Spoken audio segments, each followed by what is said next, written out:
Hi everyone! Kumusta itong mga live din ha? So for today's video, I cook pork sisig in a simple way. So una, pinakuluan ko muna yung baboy at nilagyan ko ng luya, ahos at paminta. Yung iba, ginigrill pa nila ito at ako hindi na kasi pangmadalian lang ito. Pagkalambot ng baboy, nire-rest ko muna ito para lumamig. At hiniwa-hiwa ko na ito ng maliliit. And then, I prepare the pan para maggisa ng mga ricados. Una, nilagyan ko na siya ng margarine. And then, sibuyas. Sunod, bawang. And then, mix it all together.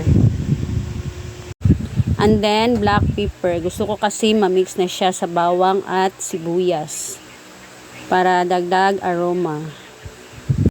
And then, ilagay na natin yung baboy na hinihiwa-hiwa ko ng maliliit. And then mix and mix and mix it again. And then wait na mag-golden brown, tapos lagyan na natin ng kaunting soy sauce. And then wait na mga 10 to 15 seconds para kumulo lang yung soy sauce. Then add a little bit of magic sarap. And then mix it again. Mix it ng maigi para mag-combine lang yung mga pampalasa. And then, i-add na natin yung liver spread.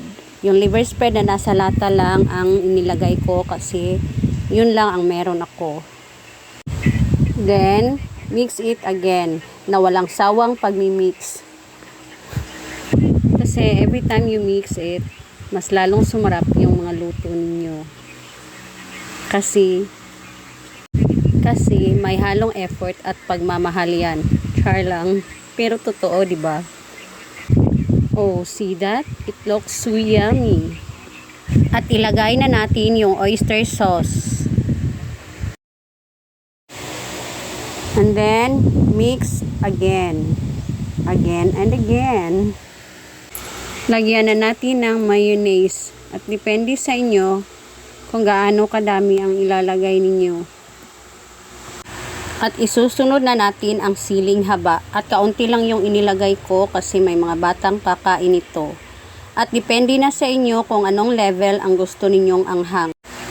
And lastly, lagay na natin yung itlog.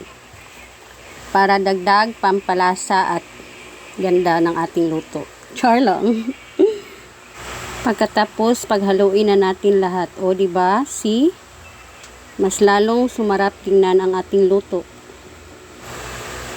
At ayan, tapos na. Kain na tayo.